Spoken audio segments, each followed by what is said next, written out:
Hanging out here at the Empire Super Sprints Banquet. We are at Vernon Downs Resort and Casino, right down the road from Utica Rome Speedway. You know this guy right here, Dylan Swiernik. He's 31. He's been racing sprint cars almost half his life. Yep. It's either a little less or a little more than half his life. He finished second in the point standings this year. 4 wins, 15 top fives, 20 top tens, and 23 starts. So sounds like a pretty consistent year. But you told me, well, first of all, how you doing, man? I haven't seen you since Brewerton. How are you? Doing good. We had a good summer. Nice. Good year. Probably my best year to date. And here we are at the banquet ready to celebrate. What was the best? What was the thing that made it the best year? Was it more consistency? Was it the wins? Well, a lot of it. Definitely more consistency. We had a great year, like I said.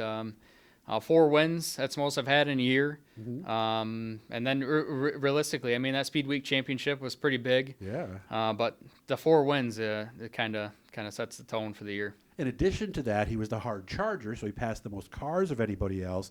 He also had the most fast times, and he was the Speedweek champion. And let's be honest, that Speedweek championship, I know you want the ESS championship, but that's big because it's all those races in a row like that. It really takes I'm sure it's an incredible amount of anxiety, of dedication, and very little sleep over the course of 5 days, right?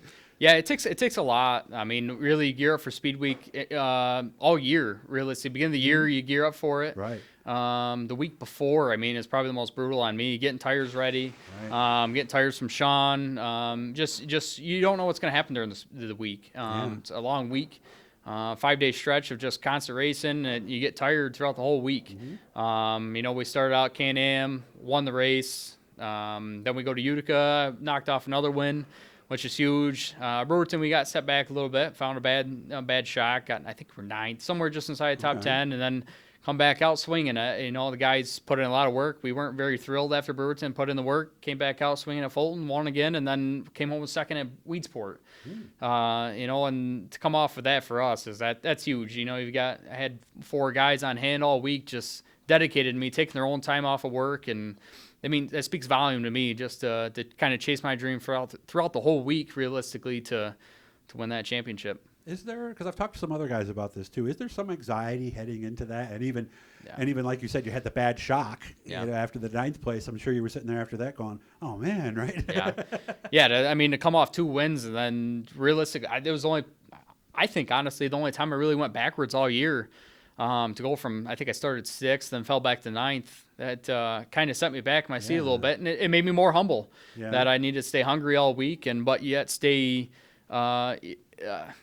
maybe not as aggressive or, just be patient. And that's what we looked at all week long, was being patient and just make my move when it mattered, and drove as hard as I could later on in the event, get a few laps in and then get forward. Was it the shock broken maybe before you took the green, or did it break during the race? I mean, the track, Brewerton, sometimes it can be slick, or it can be have a little bite to it, and I think just we're racing hard as we can. Things happen. Luckily we found a bad shock. We put our travel bars on at the end of the night, and I was pushing down like I used to with the old pros. I used to push down in the trailer to feel how they were before I was done for the night, and it didn't feel right. So I sent it back to the dyno, and it was definitely broken, and put another one on, and obviously it was good to go for Fulton. Which corner was it? Oh, I'm not sure when it broke, but which corner of the car? Oh, left front. Left front, yeah. So what does that do then? Was it not rebounding? Was it collapsing? Yeah, it wasn't. Essentially, it wasn't really. It wasn't the rebound. Honestly, essentially, if you screw up the compression, if it's not doing what it's supposed to do on the compression, it's not doing it's not affecting the rebound. So, essentially, it's not doing what it's supposed to. So it made the car uncomfortable for me, and uncomfortable how? I became fussy with my old age. Okay. Was it just inconsistent it just wasn't holding it wasn't holding the left front the way it should have been. It was kind of laying over on the right rear.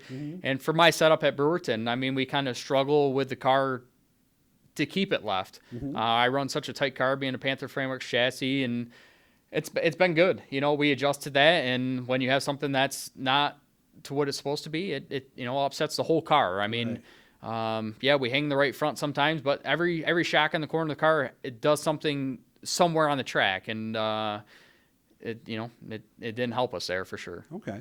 So as you look back, what could have changed to maybe have your name on that trophy that's right next to you now instead of? Wow.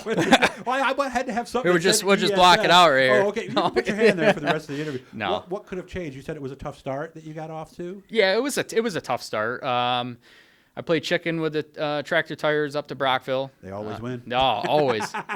So I set quick time up there and started fourth, and just trying to claw my way up through there. I got a little aggressive and clipped the U tire. That's my own fault, and then just about Did it get to a DNF or no? Well, it totaled the rest of the car out, and then Oh, it did. Yeah. So honestly, there was a lot of guys in the pit helping me from the heat races right up to the A main.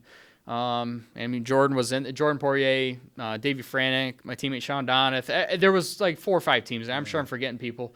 They were in there. They were all helping me, trying to get my car back together. And then there was an incident at the beginning of the A main. We just got my car pushed off to get out for the A main. And, of course, nothing's right. You're thrashing to get everything. Right. We basically rebuilt the whole car. Other than the motor sitting in the car, we rebuilt the whole car, the front end, the rear end, driveline, everything. But to get back out for it was, big. Like I said, Jordan's a champion, but, I mean, he was right there helping me. No different than if he'd wrecked, I'd do the same thing for him. So to get back out there, it spoke volume. But, there was a wreck halfway through the field on the initial start, and unfortunately I got involved in it, which sucked. Worked that hard for about an hour and a half, 2 hours to get all back together just to go out on the wrecker. Sucked, but we came back at Cornwall with a bent-up car, and, we salvaged a top 10 finish and then went into Speedweek and brought a brand new Panther Frameworks chassis. I think that's one of the biggest differences, because I started with stick and ball sports before I got into racing. I was already 29, came from baseball. That is the biggest difference between those sports and racing, isn't it? Nobody's going to help you with your swing. Nobody's going to help you to see pitches. Nobody's going. That is the thing that makes this so different, isn't it? Yeah, I mean, I'm part of Super Sprints. We're a traveling tour. There's probably about 10 of us that travel. I think there was maybe 4 or 5 of us that traveled 100% of the races this year, and I can't even tell you how many were 2/3. But we're a traveling family at the end of the day, and we all look after each other. And if somebody's in trouble, we do what we can. There at the end of the year, I got into a little fiasco in the A main at Brewerton, and then I had probably 5 teams helping me, trying to get me back out. So in the hot pit. So, it speaks volume. And my crew guys would do the same thing to anybody. We're a family, and we just try to help each other out. 6 drivers, by the way, ran at least 22 of the 24 starts. So those are the guys that he's talking about right there. Only got about another minute and a half left. What are we thinking about for next year? Is there anything new, anything different? Yeah, we're going to run what we can. I've got a new job coming up, so I don't know how much we'll be running along the full ESS trail, but we do have access to a 410. We got a gentleman. If anybody knows him, Coach, he's going to be helping me out. Hopefully, we're looking towards a few races with a 410 next year. Hopefully more. We got at least the Weed Sport shows we're going to be hitting, and hopefully a few more will come up about. But we're going to dip our toes into the 410, and that's realistically what we're going to be leaning towards the next handful of years. I'd like to get in, start heading down to PA and maybe getting more in the 410s. So we may not run ESS for points next year. We might jump around a little bit. As of right now, I think we're going to jump around a little bit. I would like to run with ESS full time, but I think as of right now, the way my schedule's looking, we're gonna run as much as we can with ESS. Try to stay 2/3 and run some 410 shows. Doesn't every 360 driver eventually want to run 410?